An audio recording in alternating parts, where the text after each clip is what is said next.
നമ്മുടെ അടുത്ത ടോപ്പിക് എന്ന് പറയുന്നത് ഗ്രേഡിയന്റ് ഡിസെന്റ് ആണ്. ഓൾറെഡി മെൻഷൻ ചെയ്തതാണ് ഗ്രേഡിയന്റ് ഡിസെന്റിന്റെ കാര്യം.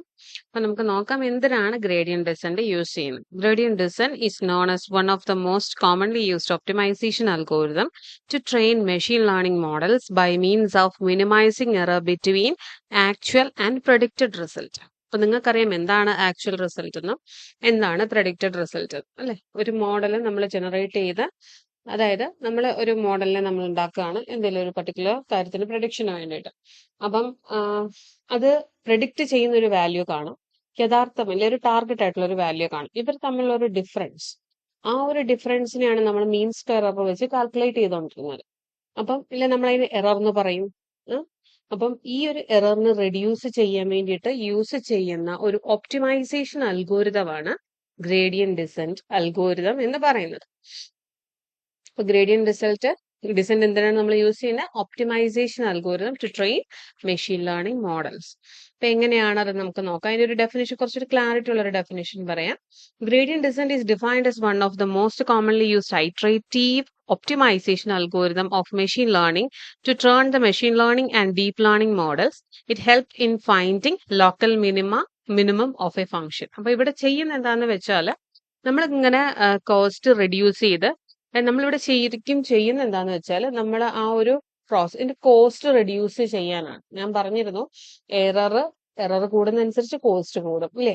സോ കോസ്റ്റ് ഫംഗ്ഷൻ നമ്മൾ കുറയ്ക്കാൻ വേണ്ടിയിട്ടാണ് നമ്മൾ ഈ ഗ്രേഡിയന്റ് ഡിസെന്റ് യൂസ് ചെയ്യുന്നത്. യൂഷ്വലി യൂസ് ചെയ്യുന്ന മെഷീൻ ലേണിംഗ്, ഡീപ്പ് ലേണിംഗ് മോഡൽസിലൊക്കെയാണ് നമ്മളിവിടെ എന്താ ചെയ്യുന്നത് വെച്ചാൽ അതിന്റെ മിനിമം കണ്ടുപിടിക്കുകയാണ് ചെയ്യുന്നത്. എന്താന്നുള്ളത് നിങ്ങൾക്ക് മുന്നോട്ട് പറയുമ്പോൾ മനസ്സിലാവും. ജസ്റ്റ് ഇപ്പൊ ഇത്രയൊന്ന് മനസ്സിലാക്കി വെക്കുക.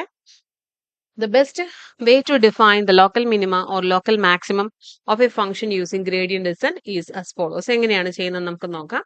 If we move toward a negative gradient or away from the gradient of the function at the current point, it will give the local minimum of the function. അതായത് നമ്മൾ നമുക്കൊരു ഫംഗ്ഷൻ നമ്മൾ generate ചെയ്തിട്ടുണ്ടായിരിക്കും.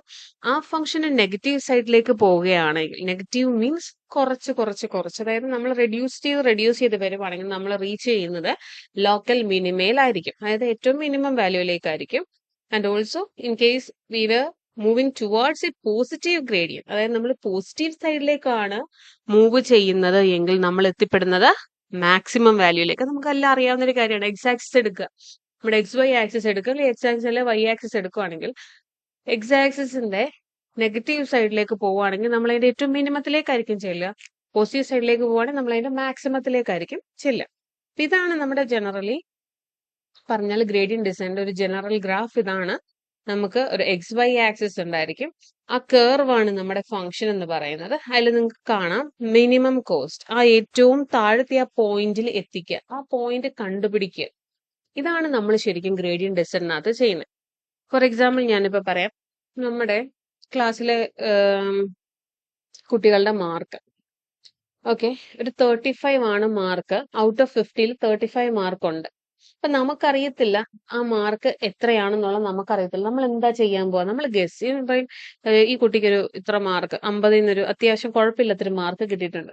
Can you guess what was the mark he or she secured? ഇങ്ങനെ ആയിരിക്കും ചോദിക്കുക. അങ്ങനെ ചോദിച്ചു കഴിഞ്ഞാൽ നമുക്ക് എന്താ പറയാം? നമ്മൾ ഒരു 40 എന്ന് നമ്മൾ 40 40 ഏകദേശം അടുത്തു എന്ന് പറയുമ്പോൾ നമ്മൾ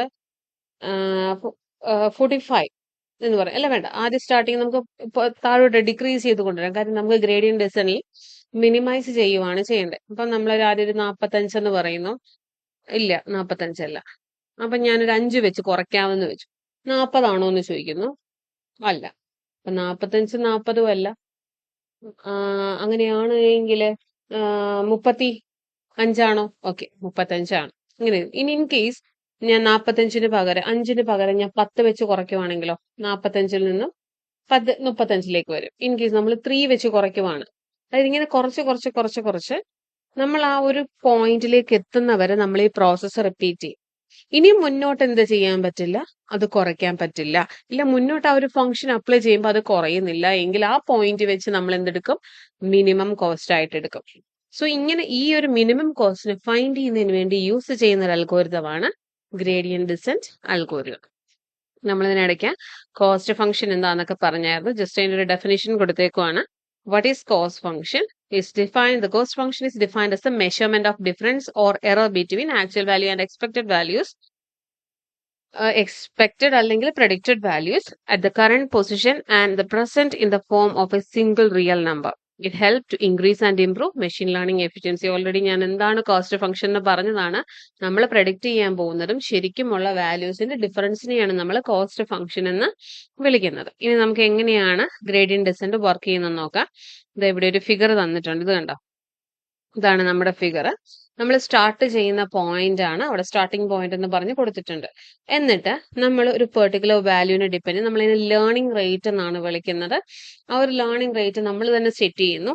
എന്നിട്ട് ആ ഒരു നിശ്ചിത ലേണിംഗ് റേറ്റ് വെച്ച് നമ്മൾ കുറച്ച് ഓരോ പ്രാവശ്യം അപ്ലൈ ചെയ്ത് നമ്മളവിടെ ഡിഫറൻസിയേഷൻ ആണ് ചെയ്യുന്നത്. ഇപ്പൊ ഡിഫറൻസിയേഷൻ ചെയ്ത് ഡിഫറൻസിയേഷൻ എന്തിനാണ് ചെയ്യുന്നത്? ഇന്റഗ്രേഷൻ ആൻഡ് ഡിഫറൻസിയേഷന്റെ മീനിങ് അറിയാം. ഇന്റഗ്രേഷൻ എന്ന് പറയുന്നത് നമുക്കൊരു ചെറിയ വാല്യൂവിൽ നിന്നും അതിന്റെ ടോപ്പ് മോസ്റ്റ് വാല്യൂയിലേക്ക് എത്താൻ വേണ്ടിയിട്ടാണ് നമ്മൾ ഇന്റഗ്രേഷൻ ചെയ്യുന്നത്. ഡിഫറൻസിയേഷൻ ചെയ്യുന്നതെന്ന് വെച്ചാൽ ഒരു ഹൈ വാല്യൂവിൽ നിന്നും ഏറ്റവും അതിന്റെ മിനിമം വാല്യൂയിലേക്ക്. അപ്പൊ ആ ഒരു മീനിങ് വെച്ചിട്ടാണ് അല്ലെങ്കിൽ ഗ്രേഡിയന്റ് ഡിസെന്റ് എന്ന് പറയുന്നത് ഡിഫറൻസിയേഷൻ എന്നാണ് ഉദ്ദേശിക്കുന്നത്. സോ ഡിഫറൻസിയേഷൻ നമ്മൾ ആ വലിയ വാല്യൂവിൽ നിന്നും ഡിഫറൻഷിയേറ്റ് ചെയ്ത് റെഡ്യൂസ് ചെയ്ത് എവിടെ വരും? കോസ്റ്റ് ഫംഗ്ഷൻ ഏറ്റവും മിനിമം ആ പോയിന്റ് കൺവേർജ് ചെയ്യുന്നിടത്തേക്ക് നമ്മൾ എത്തുകയാണ് ചെയ്യുന്നത് ആണ് പോയിന്റ് ഓഫ്. എന്നിട്ട് നമ്മൾ ആ ഒരു പോയിന്റ്, അതായത് ഇനി ആ ഒരു പരിധി കൂടാതെ താഴോട്ട് പോകില്ല. അതിനെ നമ്മൾ വിളിക്കുന്ന ആ ഒരു പെർട്ടിക്കുലർ പോയിന്റ് ആണ് നമ്മുടെ മിനിമം കോസ്റ്റ് ഫംഗ്ഷൻ എന്ന് പറയുന്നത്, അല്ലെങ്കിൽ പോയിന്റ് ഓഫ് കൺവേർജൻസ്. അതിൽ താഴേക്ക് ആ പോയിന്റ് ഒരിക്കലും പോവില്ല. നമുക്ക് നോക്കാം. ഇതാണ് അതിന്റെ ഒരു ബേസിക് ഐഡിയ. ഫിഗർ വെച്ചിട്ടാണ് നമ്മൾ മോളി എക്സ്പ്ലനേഷൻ പറയുന്നത്. നോക്കിയോളൂ. Working of gradient descent. Starting the point is used to evaluate the performance, as it is considered just as an arbitrary point, and at this starting point we will derive the first derivative of the slope and then use a tangent line to calculate the steepness of the slope. A tangent line എന്ന് പറഞ്ഞാൽ നിങ്ങൾ ഇതിന്റെ തൊട്ട് മുകളിലത്തെ ഫിഗറിൽ കണ്ടു കാണും. ഇത് കണ്ടോ, ഒരു ടാൻജന്റ് ലൈൻ. അത് ആ ഒരു പോയിന്റിന്റെ ടാൻജന്റ് ആണ് അവിടെ ആ റെപ്രസെന്റ് ചെയ്തേക്കുന്നത്. അപ്പൊ എന്തിനാണത്, എന്തുമാത്രം സ്റ്റീപ്പർ ആണ് നമ്മുടെ പോയിന്റ് പോകുന്നത് എന്നുള്ള കണ്ടുപിടിക്കാൻ വേണ്ടിയിട്ടുള്ളതാണ് ടാൻജന്റ്. അതായത് ഫൈനലി പറഞ്ഞു വന്നാൽ നമുക്ക് ഇതിന്റെ ഇക്വേഷൻ എന്ന് പറഞ്ഞാൽ ലൈനിന്റെ ഇക്വേഷൻ തന്നെയാണ്. y = mx + c എന്നത് സ്ലോപ്പും കാണും, കോഎഫിഷ്യന്റ് ഓഫ് എക്സ് വാല്യൂ കാണില്ല, സ്ലോപ്പും ലൈൻ ഇന്റർസെപ്റ്റും. ഈ രണ്ട് കോൺസെപ്റ്റ് ആണ് ഇതിനകത്തും വരുന്നത്. ആ ഒരു സെയിം തീം അവിടെ അവർ പറഞ്ഞു പോകുന്നതേ ഉള്ളൂ. Working of gradient descent. ഞാൻ പറഞ്ഞ പോലെ തന്നെ ഞാൻ എന്താ കുറച്ചു മുമ്പേ ഗ്രാഫിൽ എക്സ്പ്ലെയിൻ ചെയ്ത് അത് സെന്റൻസ് ആയിട്ട് എഴുതിയിട്ടുണ്ടെന്നേ ഉള്ളൂ. ഡെറിവേറ്റീവ് എടുക്കുന്നു, ഫസ്റ്റ് ഡെറിവേറ്റീവ് അല്ലെങ്കിൽ ആ ഡെറിവേറ്റീവ് എടുക്കുന്നത് എന്തായിരിക്കും? ആ സ്ലോപ്പ് ആയിരിക്കും. ഓക്കെ. ഇനി slope become steeper at the starting point or arbitrary point, but when ever new parameters are generated the steepness gradually reduces and at the lower point it approaches the lowest point which is called point of convergence. ഇവിടെ ഇവർ പറയുന്നത് ഇത്രേ ഉള്ളൂ. ആദ്യത്തെ കേസിൽ എന്ന് പറയുമ്പോൾ slope എന്ന് പറയുമ്പോൾ ഇത്ര ഉണ്ടായിരിക്കും സ്ലോപ്പ് വരുന്നത്, ഈ ഒരു പോയിന്റിന്റെ ടാൻജന്റ്. കുറച്ചുകൂടെ കഴിയുമ്പോൾ ആ ചെരിവ് ഇച്ചിരൂടെ നീ വരും. താഴോട്ട് പോരുന്നതനുസരിച്ച് എന്താ സംഭവിക്കുക? സ്ലോപ്പ് കുറഞ്ഞു ആ ടാൻജന്റിന്റെ ചെരിവ് കുറഞ്ഞു വരുന്നതായിട്ട് മനസ്സിലാവും. ഒരു പെർട്ടിക്കുലർ പോയിന്റ് എത്തിക്കഴിഞ്ഞാൽ പിന്നീട് ആ ടാൻജന്റിന്റെ ചെരിവ് കുറയില്ല. ആ ഒരു പോയിന്റ് ആണ് പോയിന്റ് ഓഫ് കൺവേർജൻസ്. അതെന്ന് പറയുന്നത് ഏറ്റവും ലോവസ്റ്റ് പോയിന്റ് ആയിരിക്കും. ഇതാണ് ഒരു ബേസിക് ഐഡിയ എന്ന് പറയുന്നത്. ഇത്രയും നിങ്ങൾ ചിന്തിച്ചാൽ മതി. ഗ്രേഡിയന്റ് ഡിസെന്റ് എന്ന് കേൾക്കുമ്പോഴേ ഓർക്കുക കോസ്റ്റ് കുറയ്ക്കാനാണ്. എന്താണ് കോസ്റ്റ്? ആക്ച്വലും പ്രെഡിക്റ്റഡ് വാല്യൂസിന്റെ വ്യത്യാസം ഇല്ല, അവർ തമ്മിലുള്ള ഡിഫറൻസിനാണ് നമ്മൾ ഈ കോസ്റ്റ് അല്ലെങ്കിൽ എറർ എന്ന് പറയുന്നത്. ഇത് കുറയ്ക്കുന്ന വഴി നമുക്ക് സിസ്റ്റത്തിന്റെ എഫിഷ്യൻസിയും പ്രിസിഷനും ഒക്കെ കൂട്ടാൻ പറ്റും. അപ്പം ഈ ഒരു പ്രോസസ്സിലേക്ക് കോസ്റ്റ് ഫംഗ്ഷൻ റെഡ്യൂസ് ചെയ്യുന്നതിന് വേണ്ടിയിട്ടുള്ളൊരു അൽഗോരിതമാണ് ഗ്രേഡിയന്റ് ഡിസെന്റ് അൽഗോരിതം. ഓക്കെ. ഇനി ഞാൻ പറഞ്ഞായിരുന്നു ഇതിനകത്ത് രണ്ട് പോയിന്റ്സ് നമ്മൾ യൂസ് ചെയ്യുന്നുണ്ടെന്ന്. ഒന്നെന്ന് പറയുന്നത് ഡയറക്ഷൻ ആൻഡ് രണ്ട് മെയിൻ ഫാക്ടേഴ്സ് ആണ്. ഒന്ന് ഡയറക്ഷനും ഒന്ന് ലേണിംഗ് റേറ്റും. ഡയറക്ഷൻ എന്ന് പറയുന്നത് ഒന്നെങ്കിൽ പോസിറ്റീവ് ഡയറക്ഷനിലേക്ക് പോവോ അല്ലെങ്കിൽ negative, local minimum or global minimum, എന്ത് വേണേലും അതിനെ പറയാം, മിനിമം വാല്യൂയിലേക്ക് പോകുന്നതിന്. അപ്പൊ ആണ് രണ്ട് ഫാക്ടേഴ്സ് വരുന്നത്. മറ്റേത് ലേണിംഗ് റേറ്റ് എന്താന്ന് പറയുന്നത്, ഞാൻ പറഞ്ഞു നമ്മളൊരു പെർട്ടിക്കുലർ സൈസ് വെച്ചിട്ടാണ്. ഞാൻ കുറച്ചു മുമ്പ് ഒരു എക്സാമ്പിൾ പറഞ്ഞു. മാർക്കിന്റെ കേസിൽ ആദ്യം 45 ഞാൻ ഗസ് ചെയ്യുന്നു, പിന്നെ 40, പിന്നെ 35. അപ്പൊ ഞാൻ ആ ഗസ്സിംഗ് പാറ്റേൺ എടുത്തിരിക്കുന്നത് ഒരു 5 ഡിഫറൻസ് വെച്ചിട്ടാണ്. ഈ 5 ആയിരിക്കും നമ്മൾ ലേണിംഗ് റേറ്റ് എന്ന് പറയുന്നത്. അത് depends on user, depends on model. Learning rate നമുക്ക് തന്നെ ഫിക്സ് ചെയ്യാവുന്നതാണ്. അതിന് ഇന്ന റൂൾസും കാര്യങ്ങളും ഒന്നുമില്ല. നമ്മളൊരു ലേണിംഗ് റേറ്റ് ഫിക്സ് ചെയ്യുന്നത്, ദാറ്റ്സ് ഓൾ. അപ്പം it is defined S A step size. ഈ സ്റ്റെപ്പ് സൈസ് എന്ന് പറയുന്ന ഓരോ സ്റ്റെപ്പ്, അതായത് 45-ന് താഴോട്ട് അടുത്ത സ്റ്റെപ്പ്, ഇങ്ങനെ സ്റ്റെപ്പ് ബൈ സ്റ്റെപ്പ് ആയിട്ടാണ്. ഒരു സ്റ്റെപ്പിന്റെ ഒരു സ്ട്രക്ചർ ആണ് നമുക്ക് മനസ്സിൽ വരേണ്ടത്. ആ ഒരു സ്റ്റെപ്പിന്റെ സൈസ് അത് എപ്പോഴും ഫിക്സ്ഡ് ആയിരിക്കും. മേ ബി ഞാൻ പറഞ്ഞ പോലെ എക്സാമ്പിളിനകത്ത് ഞാൻ പറഞ്ഞു 5 ആയിരുന്നു എന്റെ സ്റ്റെപ്പ് സൈസ്. വേണേൽ 3 ആക്കാം, 2 ആക്കാം, എന്ത് വേണേലും ആക്കാം, പക്ഷെ അത് ഫിക്സ്ഡ് ആയിരിക്കും. So it is defined as a step size taken to reach the minimum, or നമ്മൾ എത്രയാണോ ആ സ്റ്റെപ്പ് സൈസ് എടുക്കുന്നത് അതിനെയാണ് നമ്മൾ ലേണിംഗ് റേറ്റ് എന്ന് വിളിക്കുന്നത്. യൂഷ്വലി നമ്മൾ അതിനെ വളരെ ചെറിയ വാല്യൂ ആയിട്ട് എടുക്കാറുള്ളൂ, based on the behaviour of the cost function. Cost ഫംഗ്ഷനെ വെച്ചിട്ട് നമ്മൾ ഒത്തിരി എപ്പോഴും വലിയ വാല്യൂസ് എടുക്കില്ല, വളരെ ചെറിയ വാല്യൂസ് വെച്ചിട്ടായിരിക്കും നമ്മൾ ഈ പ്രോസസ്സ് കണ്ടിന്യൂ ചെയ്യുന്നത്.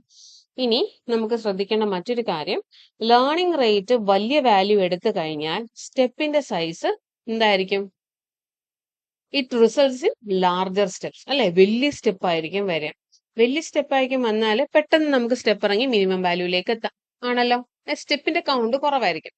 പക്ഷെ നമ്മൾ ലോവർ ലേണിംഗ് റേറ്റ് എടുക്കുവാണ്, അതായത് ചെറിയ സ്റ്റെപ്പ് സൈസ് എടുക്കുവാണെങ്കിൽ സ്റ്റെപ്പ് സൈസിന്റെ കൗണ്ട് എന്ന് പറയുന്നത് കൂടുതലായിരിക്കും. പക്ഷെ ഇതിന്റെ പ്രത്യേകത എന്താന്ന് വെച്ചാൽ അതിന്റെ എഫിഷ്യൻസി കൂട്ടേണ്ടി വരും. അതായത് നമുക്ക് എഫിഷ്യൻസി എന്ന് പറയുന്നത് ഇത് കുറേ ടൈം എടുക്കും, കുറേ വർക്ക് ചെയ്യേണ്ട വരും. പക്ഷെ ഒരു കാര്യമുണ്ട്, പ്രിസിഷൻ കൂടുതലായിരിക്കും, ആക്യുറസി വളരെ കൂടുതലായിരിക്കും. അതാണ് അവർ തമ്മിലുള്ള ഡിഫറൻസ്. ഇപ്പൊ ലേണിംഗ് റേറ്റ് നമുക്ക് രണ്ട് രീതിയിൽ എടുക്കാം. യൂഷ്വലി എല്ലാവരും ചെറിയ വാല്യൂസ് ആണ് എടുക്കാറ്. വലിയ വാല്യൂ എടുത്താലും പ്രശ്നമില്ല, സ്റ്റെപ്പിന്റെ വാല്യൂ കുറയും. പ്രിസിഷന് കമ്പയർ ടു ചെറിയ learning rate, smaller learning rate, larger learning റേറ്റിന് എന്ത് കുറവായിരിക്കും? പ്രിസിഷൻ ഇച്ചിരി കുറവായിരിക്കും. പക്ഷെ നമുക്ക് ആൻസർ കിട്ടും. സോ അതിന്റെ രണ്ട് ഗ്രാഫാണ് കാണിച്ചേക്കുന്നത്. സ്മോൾ ലേണിംഗ് റേറ്റ് ആണെന്ന് നോക്കി സ്മോളർ സ്റ്റെപ്സ് ആയിരിക്കും വരുന്നത്. ലാർജർ ലേണിംഗ് റേറ്റ് ആണെന്നുണ്ടെങ്കിൽ സ്റ്റെപ്സ് വളരെ വലുതായിരിക്കും, പക്ഷേ easily we get the minimum cost function value. അല്ലെ, we reach the minimum cost function value. അപ്പൊ ഇതാണ് ഗ്രേഡിയന്റ് ഡിസെന്റ് അൽഗോരിതം, ഇല്ല ഗ്രേഡിയന്റ് ഡിസെന്റിന്റെ ഒരു തിയറിക്കൽ പാർട്ട് എന്ന് പറയുന്നത്. ഓക്കെ.